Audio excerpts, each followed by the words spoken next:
네, 9월의 첫 거래일 국내 증시에서는 개장 전 또 어떤 종목을 살펴보면 좋을지 하나하나 짚어보도록 하겠습니다. 하나금융투자 멘토스팀 김준현 팀장 오늘은 전화로 만나보도록 할게요. 안녕하세요. 네, 반갑습니다. 네, 바로 선택 오늘의 종목 첫 번째 종목부터 화면을 통해 만나보도록 하겠습니다. 오늘의 종목은 바로 삼성전기입니다. 최근에 기관의 연속 순매수가 들어오면서 반등에 나서고 있는데요. 오늘 또 3분기 실적이 기대된다라는 대신증권에서 긍정적인 리포트가 나오기도 했습니다. 그 힘 어느 정도로 보고 계실까요? 네, 전일에 그 삼성전자의 효과 때문에 사실은 이제 IT 대형주에 대한 관심이 굉장히 좀 몰리고 있는 상황입니다. 삼성전기 같은 경우에 이제 하반기 성수기 시즌이 도래했다고 볼 수 있겠는데요. 먼저 2분기 실적을 보면은 2분기 영업이익이 3,393억, 전년 동기 대비 230%나 증가했는데요. 2분기 같은 경우도 모든 사업 모두가 좀 효율적으로 돌아서는 모습들 좀 보였습니다.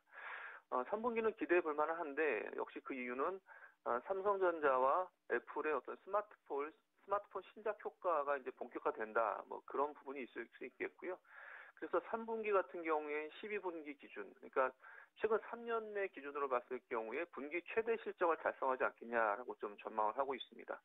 그리고 뭐 다 아시겠지만 최근에 이제 일본의 무라다 대작소가 코로나로 인해서 셧다운에 들어가 있는 좀 상황이죠. 물론 일부 공장이긴 하지만 지금 그런 상황이 일주일 이상 지속되고 있는데 세 글로벌 1위인 무라다 대작소의 코로나 셧다운으로 인해서 글로벌 MLCC가 한 10% 정도 생산에 차질을 겪고 있다고 합니다. 그래서 결국에는 2위 업체인 삼성전기에 당연히 반사기일 것으로 전망이 돼서 주가에 좀 모멘텀을 되고 있는 상황이고요. 이렇듯 MLCC 점유율이 확대되고 또 모바일 스마트폰 부품의 수요가 확대되기 때문에 이런 어떤 전반적인 회복의 기운이 뚜렷하지 않겠냐라고 좀 판단을 하고 있습니다. 그리고 모두에서 말씀해 주신 것처럼 최근에 이제 어제는 이제 외국인 수급이 들어왔고요. 연기금 수급이 꾸준하게 들어오고 있는 상황이어서 견조한 실적으로 봤을 경우엔 지금 주가나 전반적인 어떤 밸류의 측면에서 굉장히 저평가 매력이 있지 않느냐라고 좀 판단을 해서 관심이 필요해 보인다라고 말씀드리겠습니다. 네, 바로 이어서 선택 오늘의 종목 두 번째 종목도 살펴보도록 하겠습니다. 컨텐츠주 안에서 A스토리를 꼽아주셨는데요. 고점 대비 다소 조정을 받았습니다. 제작 드라마에 대한 기대로 다시 힘을 받아갈 수 있을까요? 네, 그렇습니다. A스토리 같은 경우에는 사실은 작년 연말만 해도 굉장히 큰 기대를 모았었는데 주가 조정이 굉장히 좀 폭이 컸습니다. 하지만 이제 이런 콘텐츠 관련된 드라마나 이런 회사들은 사실은 신작과 관련된 부분이 굉장히 큰 모멘텀인데요.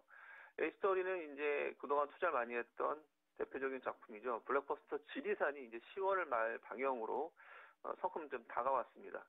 에스토리 같은 경우에는 기존에 이제 단순한 외주 드라마 제작사에서 뭐 글로벌 텐트폴 종합 컨텐츠 기업으로 거듭나고 있는데요.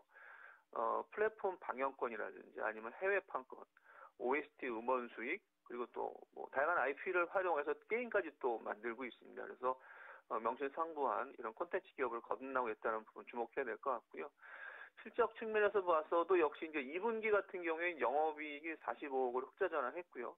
우리 연간으로 봤을 경우에는 아마 110억 정도 전망을 좀 하고 있는데 창사이라 아마 최대 실적을 기록하지 않겠냐라고 판단을 하고 있습니다. 그리고 10월 말에 반영하는 지리산 같은 경우에는 일단 PPL 효과가 있고요. 그 다음에 VOD 그리고 중국 IH에 선판매했던 중국 매출이 또 이제 하반기에 이 방영하는 시점에 인식이 되다 보니까 하반기나 매출이 더욱더 긍정적인 기대감이 있다고 말씀드릴 수 있겠습니다. 그리고 단기간의 일정을 보면은 이번 주 토요일 날 쿠팡 플레이에 한국판 세러데이 나이트 SNL 뭐 기존에 아시겠죠 뭐 TV에서 방영했던 뭐 신동엽 씨를 크루로 해서 하는 그런 예능인데요. 이 예능이 이제 10부작을 이제 공급을 하게 됩니다. 그런데 이번 주 토요일 날 장영에는 첫 번째 방영에 첫 호스트로 이병헌 씨가 등장을 하기 때문에 또 역시 모멘텀 장안의 화제가 되지 않을까 판단을 하고 있습니다. 그리고 최근에 이제 라인업을 발표했는데